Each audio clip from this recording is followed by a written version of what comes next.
Absolutely disgusting. Unlike our show, Punching Left, with your host, AJ Wilson, Mike Lauber, joined here with a very special guest. Why don't you go ahead and introduce yourself, William? Very, very special guest. Tell us a little bit about yourself. I'm William Dalebout, and I am, is, are, was, and be that which is referred to as Incel Riot Studios. That's it. It all happens right here in this room. Was that your list of list of pronouns to go with our opening video there? Well, that's the way the Electric Mayhem introduced themselves in the Muppet movie. Speaking of pronouns, by the way, that video, the opening video, was a giant billboard put up in New York City of Desmond is Amazing, a drag queen child, so they're called, and absolutely dystopian. I mean, I can't imagine walking down New York City and just seeing a giant, like, trans kid plastered on billboards. What are your guys' thoughts on that? That kid is going to fash out hard when he gets 13. He's going straight to Gab. Yeah. I wonder about that too, because I hear so many people saying, like, oh, like, liberals, they should get abortions because their kids are going to be liberal too. And I'm like, no. The kids are going to be like far right-wing reactionaries when they grow up. I've seen so many such cases, yes. Yeah. I have a friend who had 2 gay moms. And when he turned 13, boy, he just went straight to the right. Way too far. There you go, right? That's like, I don't know, like, Mike, have you ever been to New York before? Have you seen like advertisings like this before there? Well, when I went there was no advertising like that. I mean, I've seen all the billboards. I've been to Times Square a few times. I've tried to avoid it for the last few years.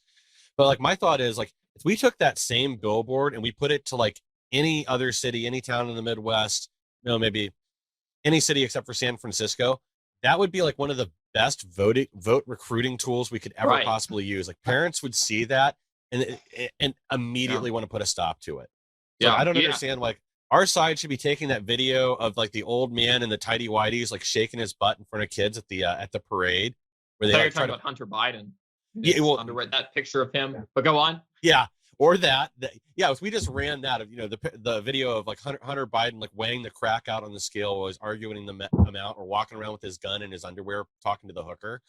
Right. Like, those should be our ads for every candidate right now.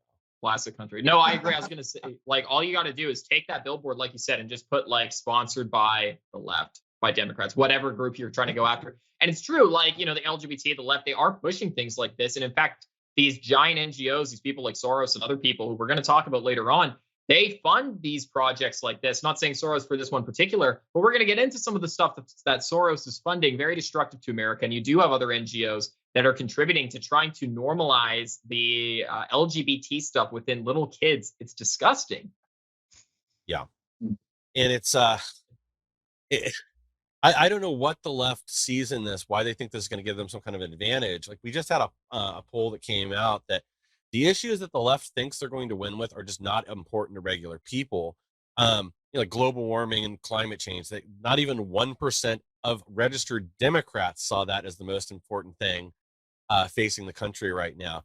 So they're completely misguided in the directions they're going, but that's par for the course. It's what we've seen for years. Yeah, well, and speaking of the left, I mean, one of the reasons we want to have William on is because he's actually done something very creative. He's a brilliant artist, a very creative mind, and he actually invented something that is quite hilarious. Mike, did you want to play maybe the intro video, and then we can have William explain a little more what he's up to?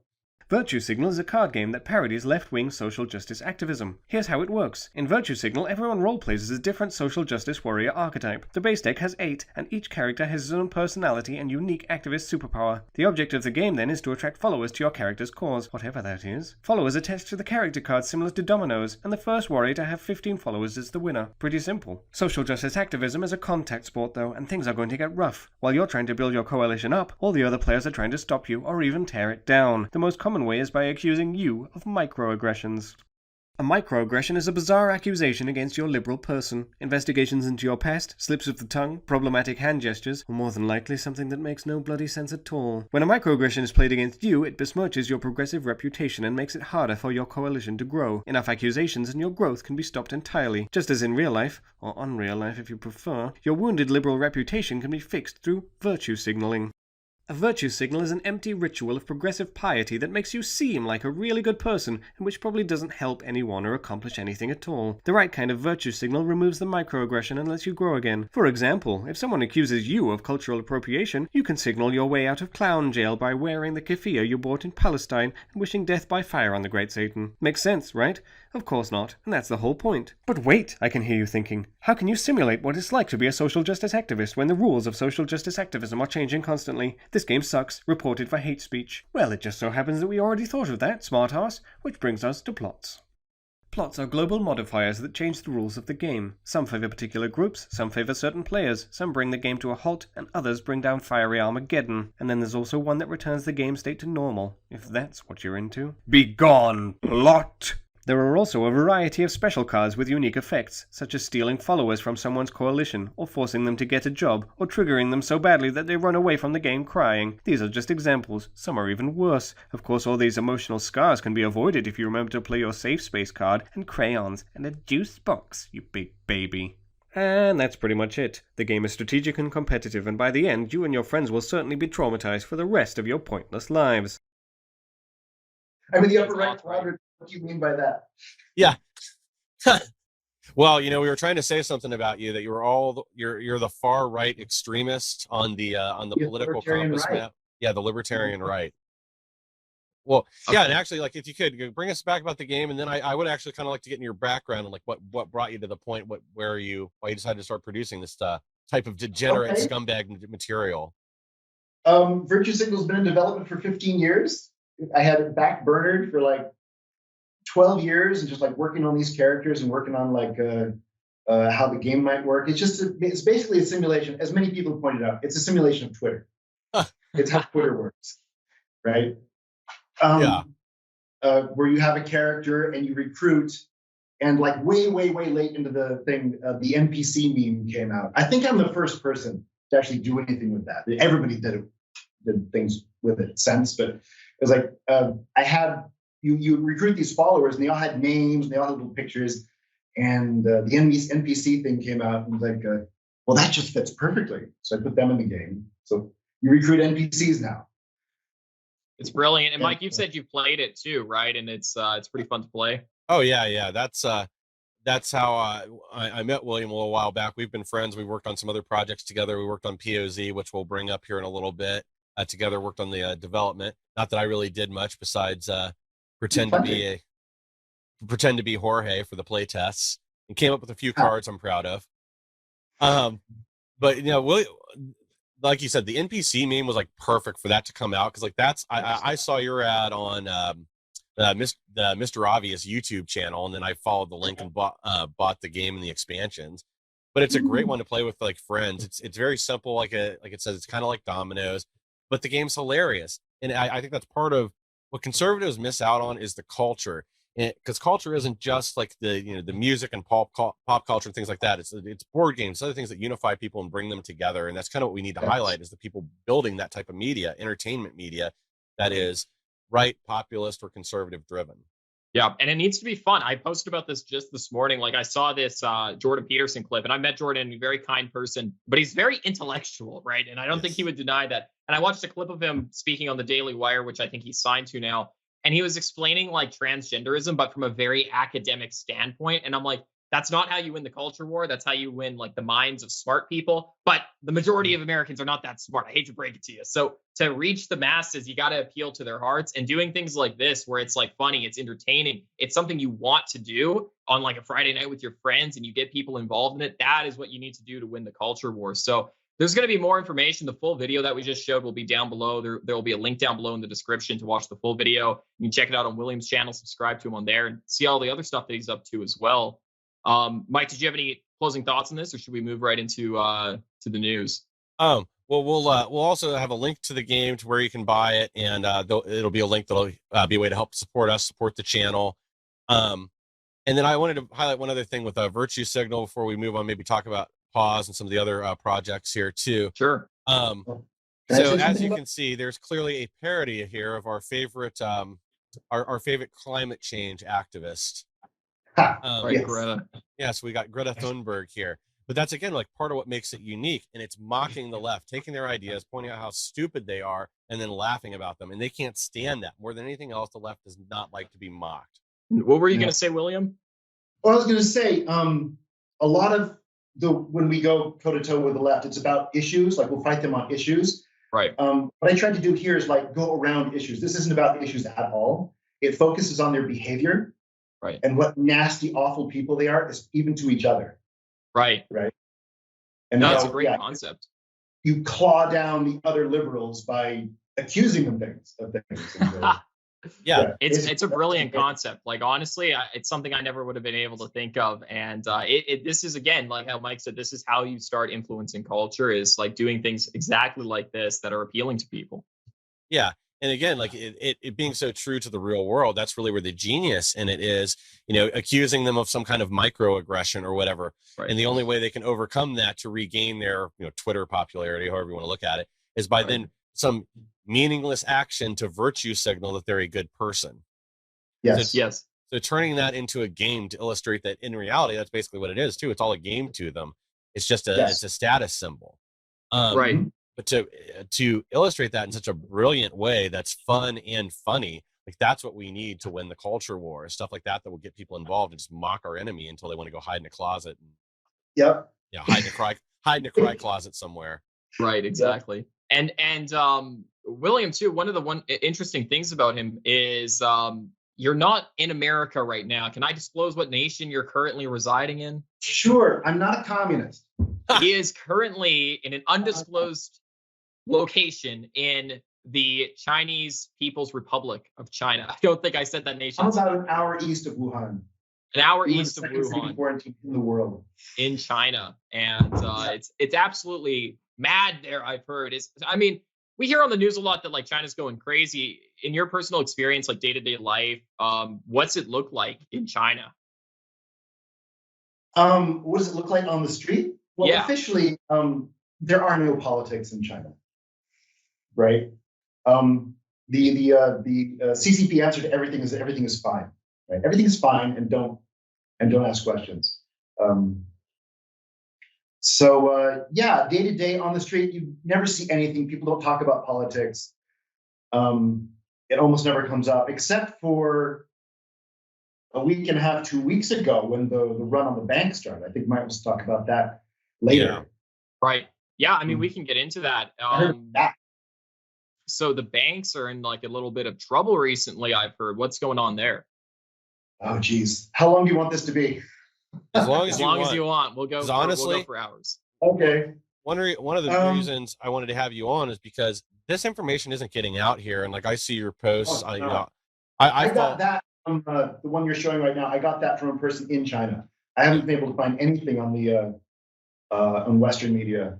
Wow. With what's going on here. Yeah, it's essentially not being covered here, or when it is mentioned, it's not to the magnitude that it appears to be on the ground. That, from what I've heard, both from you and I have another friend that is from China, that is a teacher here, and the same thing that she's kind of told me is we're only getting kind of the surface level stuff. That there's a little disturbance with the bank here and there, and they're blaming it on some criminal or whatever. But yeah, that would be the equivalent of like, there is some fentanyl addict in America and there's some cop kneeled on him. And no big deal. Don't worry about it. Nothing happened after that. Yeah. Well, I guess to start out, to lead off with, in the West, especially like Fox News, etc., people tend to talk about China as if it's one guy. Like it's all one guy, and like, China wants, China thinks, China whatever. It's not really quite accurate. Like China is in fact a whole lot of guys, very many guys indeed, and who are fighting each other a lot of the time. So when you talk about, China, you have to say, who in China and what do they do? And right. I guess to lead off with the way the local governments make their money. We're talking about especially like Henan province here, which is where I live. The local governments support themselves through taxes and through real estate deals, right? Their grift, and this mainly started under Jiang Zemin when he was president rather, is that they would confiscate land from people, steal it, They have eminent domain. The CCP owns all the land in the country. I can take the land. They will give you money for it, but you have no option not to give it to them. And then they flip that immediately to real estate developers to get built into like huge apartments. And they make like something like 1,000% profit on each one of these things. Yeah, I've heard as much as 20 times. Yeah. And do they flip just to like Chinese real estate developers, or do they ever sell to like Western corporations to build? No? Westerners are not allowed to own land. Yeah, we're one of the few countries dumb enough to like Only the United States does that. Only the United States sells for it. Yeah, there's very few other nations that will sell any sizable property, or if they do, it's very limited on how much a private individual or a foreign corporation can own. Let me rephrase that then. Does any of the land purchase then turn into U.S. factories that are being leased or whatever? Oh, mostly housing. Okay. Yeah, factories would be not entirely, but a lot of them would be connected to the government somewhere. But no, it's not for factories. It's not for industry. It's all internal. Well, you heard about the real estate, how crazy it is, like all these empty cities. I live in one. It's very pleasant. There's nobody here.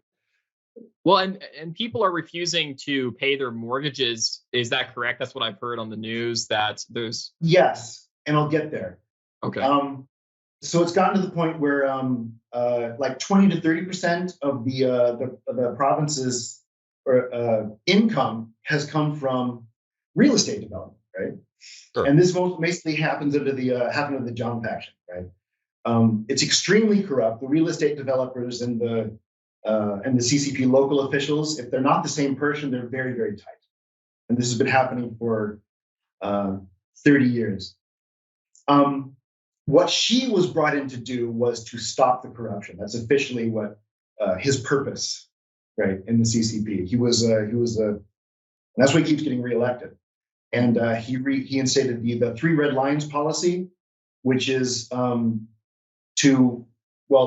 it's part of his broader anti-corruption campaign to stop the real estate bubble and stop the local corruption. He keeps arresting Zheng's people, like sometimes secretly, sometimes not secretly. A whole bunch of them got on trial. A lot of them have been executed. And what this has caused to happen is it didn't just slow down the real estate bubble, it actually collapsed it. Wow. Right. So then COVID happens, right? And Xi Jinping institutes the zero COVID policy and says, we have to so all these local governments are in competition with each other to be the hardest on COVID, right? And paying for it themselves. And where do they get the money? They get the money from real estate developers, right? So what happened in Henan, which is where I live way in the south. Zhejiang is the capital. It's up in the north. And that's where this is going down, is basically they embezzled the money, like $6 billion worth. There's a small village bank, and all the depositors put their money in, and it was supposed to be transferred to a larger bank. I don't remember which one. Actually, I wrote it down. Want to pull it up? Are people interested in the names of the actual institutions? It's fine. Yeah, I was gonna say. Yeah. They said they sent the funds, and the upstream bank said they never received them. Right. And so the official or the head of this company that was to manage the transfer embezzled the money, basically. It's $6 billion worth. And he fled the country. And I'm hearing rumors in my Chinese groups that he's dead. Wow. Natural causes, I'm sure. Yeah, of course. Right. So correct me if I'm wrong at any point here, but I've heard that China, the government, owns at least a majority share in every single bank. The major banks, they own majority shares, and then small banks, they usually own 100% shares in, if that's correct. That is the part of the China that is actually communist. The government controls all of this. Okay, and so is this government officials that are embezzling money and stealing it, or are they rogue government agents, or are these individuals? Yes. So what was that? Well, that's why the next thing happened, right? All these depositors have depositor insurance under the China Banking Regulatory, CRBC. Yeah, it's kind of similar to like the FDIC insurance It's kind here. of the FDIC, where they're insured up to 75,000 US dollars, right? And they are entitled to this because their bank went under and they're guiltless. Right. So what the local government did, and this is what caused everything to blow up, is in the documents, they reclassified the depositors as investors. Whoa. Yeah, exactly. So if you're a depositor, you're entitled to insurance. If you're an investor, you're entitled to nothing because you take on the risk. Yeah. So all of social media went ape. Can I curse? Went ape shit. Yeah, go for it. Yeah. Went absolutely ape shit. And this is like a week and a half, 2 weeks ago, where everybody started pulling their money out of the banks. Everybody, all the banks, even the big three, like Agricultural Bank of China, Bank of China, all the big ones. And so they started limiting how much. First of all, they started limiting how much cash you could take out to like 1,000 RMB per day, which is like $150, which is like not enough for people because they don't have enough money. Right? Yeah. They don't have enough cash for all the people. This has gone nationwide. And the other thing they did is they used the health codes, the QR codes, the Jianhangma. Yeah. So by the way, 你高兴吗? 你好，我姓Wei. Or I don't know how to say it in you. How was my Chinese? Is it okay? 我能听懂，没问题。高兴，我高兴。你很高兴，我也很高兴。I took a semester of Chinese in university, and I forgot almost all of it. There's my health code. You can see it's green. Yeah. If you are somebody who is a depositor at this bank in Zhengzhou, though, all your QR codes, they turned red. Wow. So you're not allowed to travel. So you can't take your money out. Yeah. So this is the COVID Can you explain app. the QR code thing to me? This is the first I'm hearing of it. They have health codes that it's what contact tracing. Okay. Where like for COVID, you used to have to show this to get in and out of buildings. Like everything in China, like the enforcement is like the rules are very strict, but down here at this level, like most people don't follow them. Right. And that the QR code is in regards to COVID-19, and it's being used and it's being used for other purposes now. It's being used for political reasons, as predicted. Yeah. Wow. Like one of the few stories that did make it through here to the US was in a different region than William lives in, where they did have a threat of a run on the bank. They activated everybody's health codes, and that's what they used to break up the protest. Is all of a sudden nobody could travel. That's the one I'm talking about. That's is it? Okay. Right. Oh, sorry, I thought it was in a different region of the country. No. This is our region. That's why we're all on edge.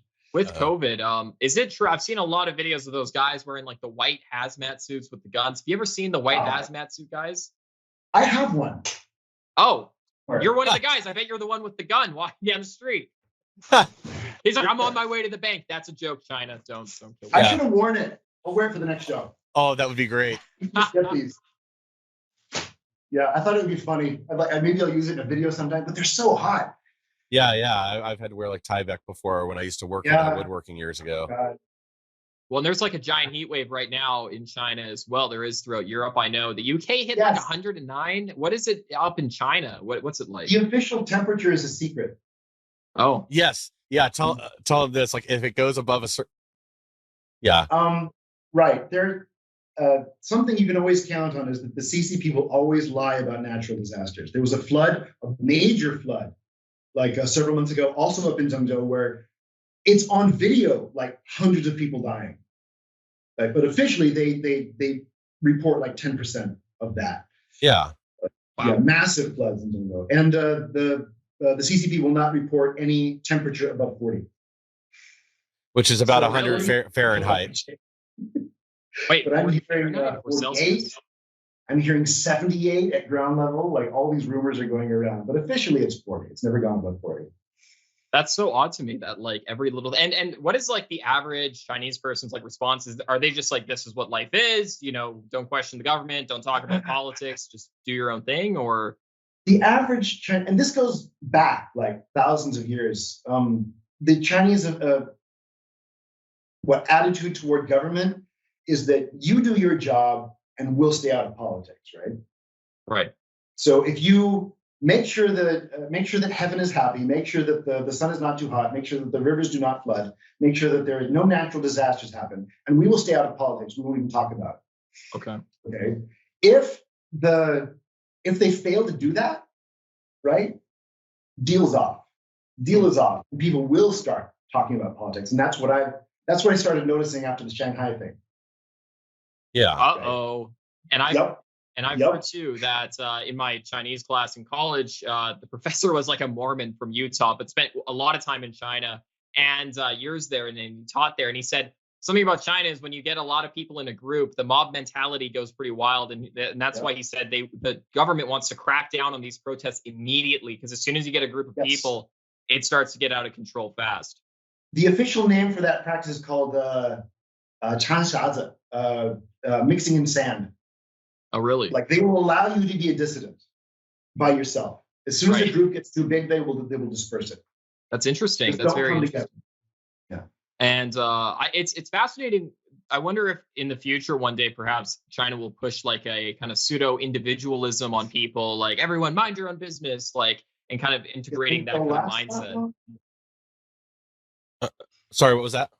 I don't know if they'll last that long. Not this government.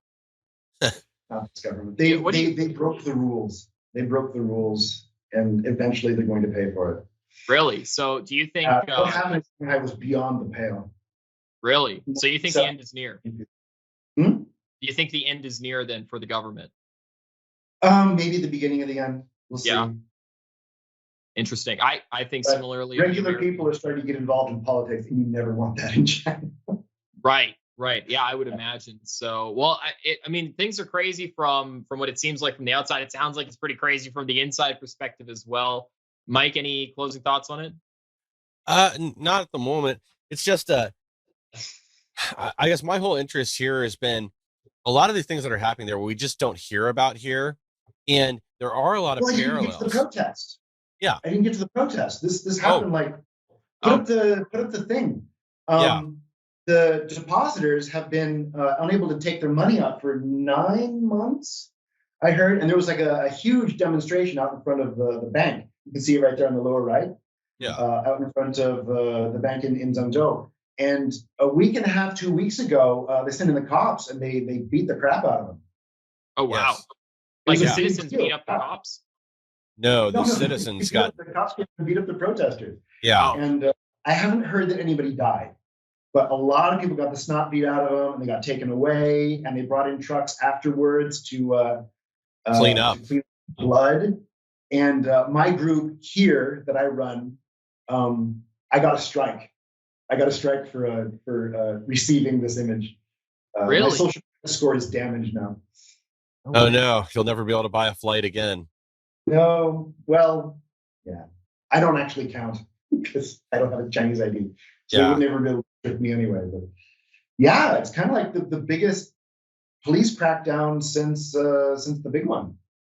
Yeah, Wow. the one that's if you talk about bad things can happen. 4-6. Yeah. Well, and that has connections too with the political strife right now with Xi Jinping. It does. Do you want to keep going? Yeah.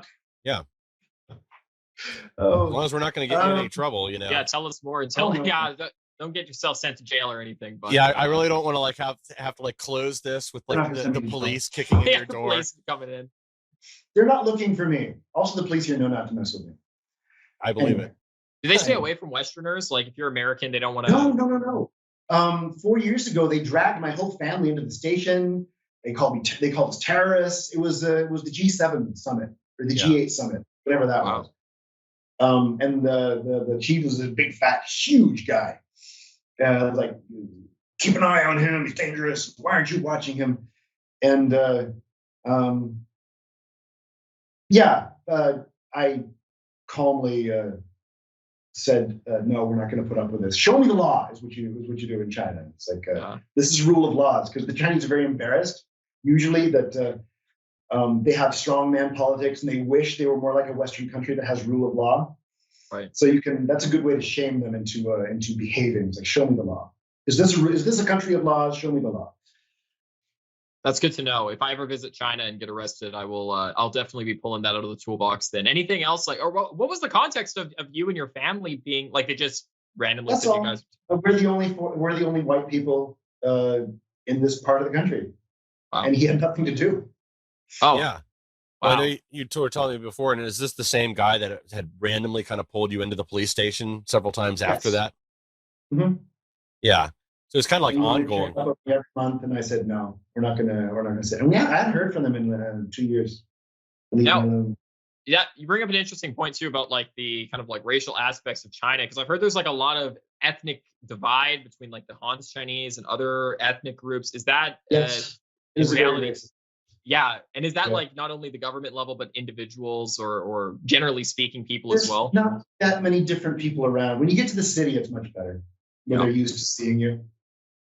Okay, and also what we hear about, and what we hear about all the time in like Western media is the Uyghur Muslims too. Do you have any thoughts on that? My Chinese teacher, kind of a controversial opinion, but he was basically saying like these guys are committing they're causing problems, which is why the government's cracking down. They should mind their own business. Or is it like, is that true? Or is it like we're being told from other people that I will be the first person to call out the CCP when they're up to something that is bad. I just did, and I got in trouble for it. But the concentration camp story is not true. That's CNN bollocks. There is racism against Uyghur Muslims. I have heard reports that there is some forced labor. I don't know if I'd call it slavery. But the concentration camp story was made up by some dude in Australia. It's literally these photos of middle schools.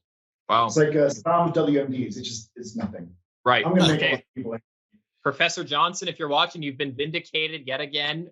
That's exactly the story I heard from my professor. So that's interesting because everyone who's been to China, I talked to, only been a few people, they all kind of say that same thing. So I wanted to bring that up as well here. Having said that, Shanghai, what happened was much worse than you heard.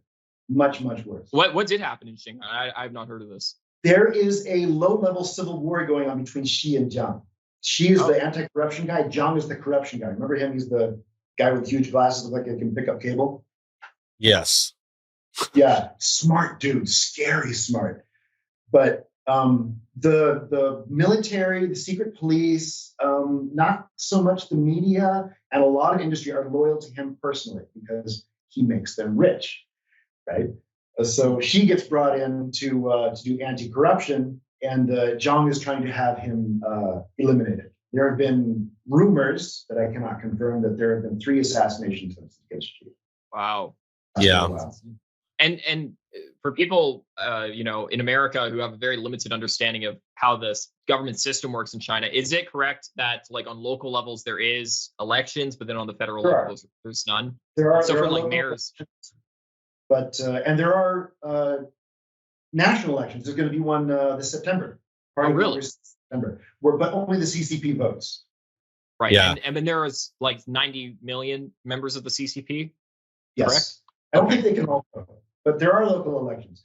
They don't get very much say at all, and the law doesn't even matter. So who cares? Right. Yeah. Low-level civil war. Jiang is based at. I'll try to wrap this up. Jiang is based out of Shanghai, right? Yeah. There are rumors again that he intentionally made Xi's zero COVID policy in Shanghai fail in order to embarrass him and make him crack down, bring in the military. Xi fired all the local officials in Shanghai, all of them loyal to Jiang Zemin. Wow. And brought in the military. And you can imagine how that worked out. You had them like killing pets and like beating down people's doors and some people starving to death. Lots of people starving to death. Wow. Because the Chang guys, like they sent food into Shanghai, like enough for everybody, but nobody received the food and it rotted outside the city, or they received it and the local officials set it on fire, or they sold it. Whoa. Wow. Jeez. That's real. Yeah, like I've seen the videos of like people like screaming on their balconies at night, or other horrible stuff. I saw another video with an entire family. They jumped off of the roof of their apartment because they just couldn't take Lots of people yeah, being hungry anymore. Another woman that was giving birth in the street because emergency medical service wouldn't take her to a hospital. Wow. They rounded up all the pets that they could find and just killed them. Yeah, I saw them walking around with bags of dead cats To and eat dogs. them or just to kill them? Because they were a risk. They're not police, not local officials. It's the army. Well, Yeah. they do these things like the army would do. Wow, that's insane. And speaking of like the bad conditions in China, I have to ask, I see on Live Leak all the time, people like dying all the time in China, like from everything, like construction people and such. Is that like a normal thing where you're like, hey, do you have a family member who died in a warehouse? And they're like, yep. Is that like something that actually happens on a regular basis? People dying? Yes. Yeah, no, not dying of like natural causes, but I mean like, you know, getting caught in like machinery and getting like flung or like, you know, I haven't heard that. I haven't heard. Really? Probably. Yeah. Okay, I guess it's not as big of a thing if you haven't even heard of it. I've seen a lot of these crazy videos where people get harmed and injured, and it always takes place in China for some reason. I had no idea why. I'm assuming because of the few regulations for workers or whatever. But okay, that answers my question.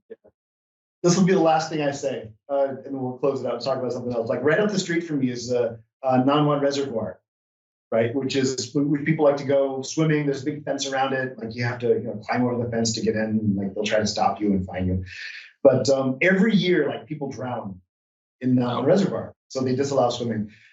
2 years ago, like a family, their son went out swimming in the reservoir, and he drowned. And the parents tried to use this to shake down the government for money, which is something like you can do. So they got an ice chest, and they put their son's body in the ice chest, like wow, like put outside the front of like the park office, and they just camped out there with this corpse for days until the government gave them money. This happened a mile from me. So there are crazy stories of people dying and stuff. Okay, all right. So yeah. Well, it's all another cannibalism story. The cannibalism stories. Okay, I know we said we'll move on, but one last. Wait a minute. Yeah. Go back. Oh, this is like my wife tells me this story because it happened like right next to her where she used to work before I met her. In Beijing, there was a place that makes balza, right? The little pork buns, right, with the meat inside. Yeah. And they fell on hard times, and they had a connection to somebody who worked at the morgue. And they started taking the calf muscles off of like people who got into accidents. Oh my gosh. And they put this into the food. And the way I heard it from my wife is that they were so popular, people were lined up around the block to get these like amazing like. Oh my gosh. That's insane. Well, I heard they also make like confirmed. Right, yeah, not confirmed, of course. But I also heard that can be confirmed. It was in the paper. Oh, it was confirmed. Wow. Oh, okay. Well, in Beijing, in Xidan, in the west part of the city. I also heard that they take like sewer water. I don't know if you've heard of this, and then they use that for oil. I heard that too. Sewer oil. Yeah, sewer it's oil. It's oil. Recycle oil from the sewer. Yeah, it's some sort of like street food, like specialty. Yeah. Not as much as people say probably, but it does happen. Yeah. I heard 1 in 10 street vendors would use it or something like 10%. I don't know if that's accurate or not. I don't know. Yeah. Do you eat street vendor food? Heck yeah. Oh, okay. All right. Maybe we shouldn't look into the statistics then. I might freak you out a little. The crazy stuff only happens in the city. I bought some avocado, like mashed up in bags that was basically like recycled street garbage that was dyed green. I got wow. Yeah. Well, speaking of eating, when you said that, it kind of reminded me of the Klaus Schwab thing, like you will eat the bugs and live in the pods. You'll buy the mashed avocado bags. Yeah. Did you want to move to the Soros story here, Mike? Yeah, let me just pull that up. There we go. So, George Soros, up to his shenanigans as always, if you could call it that. He's spending how many millions of dollars? And this time, Mike, it looks like $170+ million to help illegal immigrants avoid deportation from America. Yeah, so it's another Soros organization. The Vera Institute of Justice was given $171.7 million by the Biden regime to represent illegal aliens at their deportation hearings. So, Wow. And William, how does China react to illegal immigrants in China? There are no illegal immigrants in China. No, there are none. What if Partially. one tried to sneak in from like North Korea? What would happen? Oh, there's tons in North Korea. They're very cool. I've met them Ha. Over in Shenyang. I don't think they're illegal, but yeah, it's they have a militarized border. China and North Korea are not as good friends as people suppose. Really? yeah, I'd imagine not. They would be fined, they would be imprisoned, they would be sent back. Absolutely. Put John on a plane. Interesting. And is there a legal process for like North Koreans to petition refugee status into China? Is that a thing? Yes. Korea is Third Korea is Chinese territory now. Oh, interesting.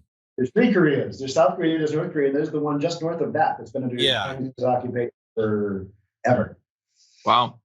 Well, so the Koreans are a minority in China. So yeah, you can. And they have family, and they move back and forth. So you heard it here, everybody. Militarized border. Any illegal aliens will be detained, fined, and then sent back to where they came from. We're definitely China. I paid fine for overstaying my visa. Yeah, right. So China's definitely not paying for legal representation for them, and all that fun stuff. Only in America.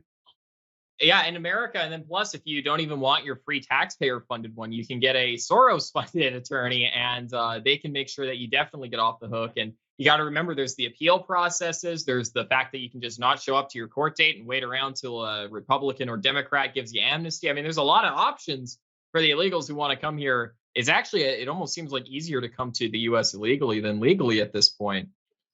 Oh, you've got that right. And Annie's talked about that a bunch of times, that she waited through a 3-year process to immigrate here, whereas or you could just cross the border and you're immediately and you're paid. You're gonna cross the border illegally. They're gonna put cash in your pockets, put you up in a hotel room, maybe bus you around to some red state to help shift the vote. And, right, give you baby formula that Americans need if they haven't already sent it to Ukraine. Yeah. You got all the benefits ready. Yeah, and actually, speaking of baby formula, we don't have a slide for this. Apparently, that problem's not over with. I guess we had been back to about 70% of what was on shelves. Well, they're expecting that to nosedive back down to about 1/3 of the normal supply of baby formula. So you're going to be seeing empty shelves again. If it hasn't started, it's already started in some cities now, but over the next couple of weeks, you're going to start seeing those disappear off the shelves again. So nearly 70% drop in the amount of baby formula that should be there. Is that what you're saying? Correct. And this is mostly what I'd read was a lot of this is because we did take some foreign baby formula that came over from a couple places in Europe, from Mexico, and then was it Canada that gave us some? And I remember we're getting baby formula from Mexico? Yeah, because and then we give the baby formula to people from Mexico who are illegally entering the U.S. So we're buying baby formula from like the Mexican government, and then we're giving that baby formula to Mexican citizens who are breaking laws in America. Yeah, I don't see a problem with that. Okay. Just want to make sure I'm following there. Yeah. Five Mexicans, 4 Mexicans. It works out. Yeah. Yeah, exactly. Yeah, well, and again, like, this all started from the FDA, like shutting down this plant in Michigan that we were reliant on to produce, especially a lot of this formula for children that needed special blends or special formulations due to health concerns. But again, without warning, it's shut down. They're not able to just quickly open up and handle the supply from a different place. One thing I've heard too is a lot of the stuff that's coming up is like even worse quality than stuff that's available here in the US. Basically like sugar water with white dye in it. Well, and Soros has funded like a number of different things. Like with BLM, he was very influential, I believe. I've heard like in some things like the Bail Project, and as well as there's those mysterious pallets of bricks being spread all around American city streets, which was interesting, which of course were used in the riots. And I got to ask, like, William, it seems like, if this were to happen in China, if BLM assembled in the streets of Wuhan or Shanghai and they had their bricks in hand, I'm assuming the government would crack down on that pretty gosh darn fast and hard. Right. And I got to ask you, like, honest question here, okay? Do you think that that would be a better response than the American way that we did with this last, riot round where we just kind of waited it out? Do you think it's better to wait it out? That's chaos or a communist style crackdown. You're putting me in a bind here. Right. Yeah. I think they're both terrible. Yeah, I think I think the criminals should be arrested. Absolutely. And well, yeah, like basically it's somewhere in the middle. Like you don't really need a full on like military crackdown where they're coming in with live rounds, lethal ammunition, where people disappear off to camps never to be seen again. But at the same time, you also have to let the police actually do their job and arrest people. They had tear gas and other less lethals, things like that. Especially it's also prosecuting all the outside parties that are supplying the mysterious pallets of bricks or other supplies that are necessary for these riots to take place, funding them. Well, I thought we confirmed that those were the local police. I'm sorry? Bricks out? Yeah. There was the 2020, the pallets that showed up in Kenosha. Was it Kenosha or somewhere else? They had like a police pickup truck with the bricks in the back. They have video of them unloading it. Really? Unloading them on. Yes, unloading the bricks onto the street from a police car. No way, really? Yes, that's crazy. Mike knows what I'm talking about. Yeah, I've heard that too, but I didn't know it was all of them. I thought it was just I forgot it was Kenosha. Oh, I don't know about that. Well, because like in Portland, they all showed up all of a sudden, and I know there was some other Soros-tied organization that they did track their origins down to in either LA or one of the other cities. Wait, so why would the police put the bricks out? Are you talking like where they had to give them back? Because wasn't there a story where the police seized a bunch of something and then had to give it back to? It was a security camera shot of an alleyway with like a flatbed pickup truck with police markings on it with pallets of bricks in the back, and it showed the guys unloading them. And you tried to share it around like Facebook and stuff, and it got tagged. Well, this goes deeper than we thought, Mike. Maybe, I don't know. This maybe they've already got into police and they're putting out bricks, or maybe it's a right-wing psyop that the police were pulling. I don't know. Where they're like, the more destruction the left does, the more right-wingers we create. I don't know. Yeah, and that's how Kyle Rittenhouse was born. Aren't the Antifa guys like mostly feds? Yeah. There is either feds or mentally ill people, teenagers. Have you ever seen like the mugshots of the Antifa people arrested? Yes, Portland Antifa. Yes, those guys are. I can confirm. I'm from Portland, so I can confirm that those guys are real. Yes, I have. I've not had the displeasure of meeting a Portland Antifa member, but I have had a Seattle Antifa member come after me, and man, that was online, of course, not in real life. Although I was going to say it'd be fine if they come after you in real life because they can't fight. And, I'm always up for a good boxing round. I used to do quite a lot of boxing. But you can't fight back against Antifa legally. The police will always side with Antifa. And if they don't, certainly the prosecution will, the court system will. And, maybe the cops will put some bricks out for Antifa to throw at you even. Who knows? Right. Well, I was at N30, Battle of Seattle, back in 1999, where they had the WTO demonstrations. Remember that? Where that turned violent. And they had a bunch of anarchists. Nowadays we call them Antifa. Same kind of deal, like jackbooted, mask, the hats, and we can tell who they are. And they were trying to incite violence, right? And trying to incite violence against. This is another time. So the other protesters like drag her down, shut up, Right. Peaceful protest. They shut him down, and then you see the same guy over talking to the cops with his mask down. Wow, that's insane. Well, and me and Mike have talked about this before. Like, there's like a whole psychology called crowd psychology, and maybe this is something that's known in China because of how crowds operate there in mobs. But it's like if you get a few instigators, and this is what governments have done in the past, is they'll put instigators in crowds, and you only need a few, and they ignite the fuel and the flame that like just really fuels the protest forward. So you only need a few guys so that they can get the images for the papers. Right. Yes. Yeah. Exactly. So I mean, I wouldn't doubt at all within Antifa, within BLM, within. With even January 6th, there was people who were instigators who were not friendly towards the actual cause that they were claiming to be a part of, but were instigating. Mm-hmm. Like that guy.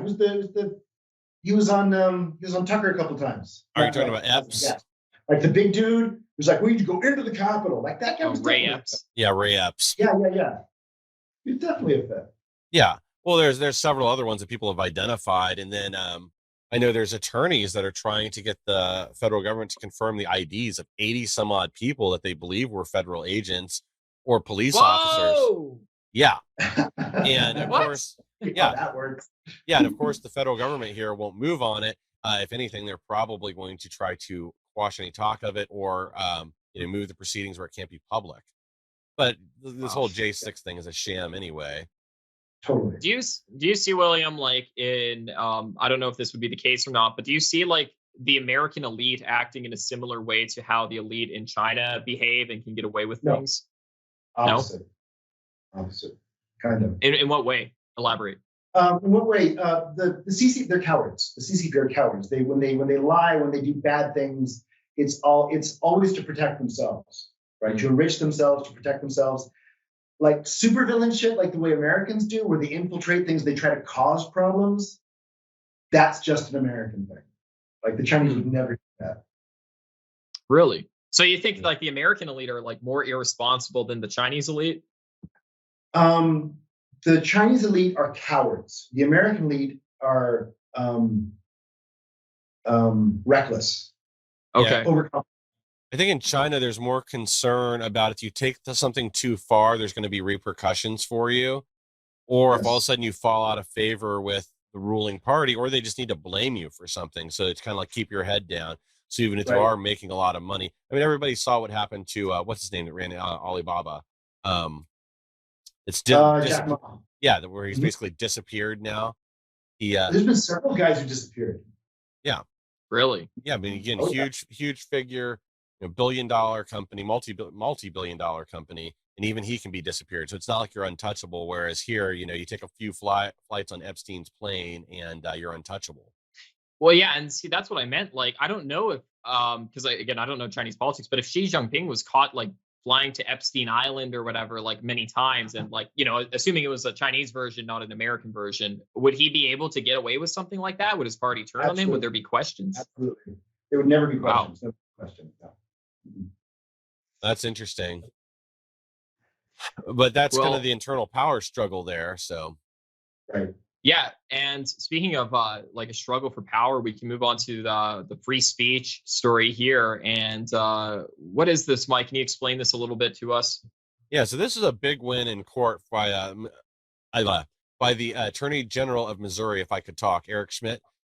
So he's been fighting for the ability to probe into just how much influence the federal government and various federal agencies and individuals had over the tech industry. He's going to the judge gave them the ability to move forward with gathering the data, enforcing the compliance out of Facebook, Google, another number of other companies within the tech industry, and just how tight their relationship is with the federal government, where they be given direct orders to follow, or what other information where they're sharing. So this is a big win. Wow. Yeah, and I mean, you can see in the U.S. the merging between like the private sector and public sector, where the government becomes so influential with these companies, and these companies become so influential with the government. I think it's Facebook that is the #1 lobby group in America right now. They spend the most amount of money on lobbying than any other company or any other NGO. It's more than like the ADL or the NAACP. It's more than the NRA or tobacco or pharma even. It's big tech that are some of the largest lobby groups. Yeah, and Google alone, there was over $400 million in Zuckerbucks in the last election. These all went to liberal cities. It was primarily 7 cities that the majority of the money went to, and this is where your ballot drop boxes and all those programs came from. A lot of them were funded directly by Mark Zuckerberg through his third-party charities. Right. Well, and William, can you tell us a bit about like how information is disseminated in China? Because I'd imagine when there's bad things, the government doesn't want that getting around. So does social media still work? Do people use like WhatsApp to communicate, or? Well, the big ones are Weibo and Weixin. Weibo is like basically Twitter, like short posts. It's kind of like Twitter and Facebook kind of put together. It's huge. There are people with like 200 million followers. Wow. Or more. Like it's like Facebook by an order of magnitude bigger. Yeah, well, they do the same thing that American big tech does. Like if they don't want something talked about, it just vanishes, it just disappears. Like they have hashtags and those things will trend. And if the wrong thing trends, it just suddenly goes away, which is really obvious. Yeah. I've heard too, sorry, go ahead. I was going to say, like, in the US, they have to be a little more sneaky and be like, oh, we removed it for misinformation and fact-checking reasons and election integrity, right? And I'm assuming in China, they can just like make it go away. But do people like ask questions? Are they like, hey, what the heck? I had this like trending hashtag and now it's gone. Like, what the heck, government? They do. There is, everybody in China has a VPN now, just about everybody. Right. It's kind of, it's really interesting because 10 years ago, like you couldn't even bring the subject up. Like people wouldn't know what it was. And if you talked about it, like they'd shut down the conversation. Like we can't talk about this. But now everybody has them, right? Wow. They call them ladders, slang. You shouldn't say VPN because it'd get flagged. But they call them a ladder. I don't have a ladder, so I can't see that. And so they're all over Twitter now, and they're all over YouTube. There's a whole bunch of Chinese dissident media all over YouTube, which is where I get all my information. Huh. Right? Yeah. Interesting. And all over Twitter, all over Facebook, mostly on YouTube. There's some big pundits that are out of live in Canada that broadcast exclusively to a Chinese audience that are really good sources of information. And does YouTube ever crack down on those political dissenters, like the Chinese ones? I don't think so. That's interesting. Yeah, probably only if they talk about the vaccine or something along those lines. Even then, there were people following like election fraud. Can I say election fraud? You can believe that. Yeah, that's fine. Yeah. You can say election fraud. We just can't talk about the details because detail and never being censored. Like that's where I got a lot of my information on what was going on. Wow. That's great. So wait, so you can get more accurate information about the US, like factual information from Chinese sources, dissident sources, than like US media. It's very fast. Wow. Okay. Like, the 4chan leak of Hunter Biden stuff. Right. My friends told me that they have had that for months. Really? Yeah. Wow. I got to start learning Chinese I announced again. it to them like, look at the stuff we found. Like, there's nothing new here. That's crazy. Yeah.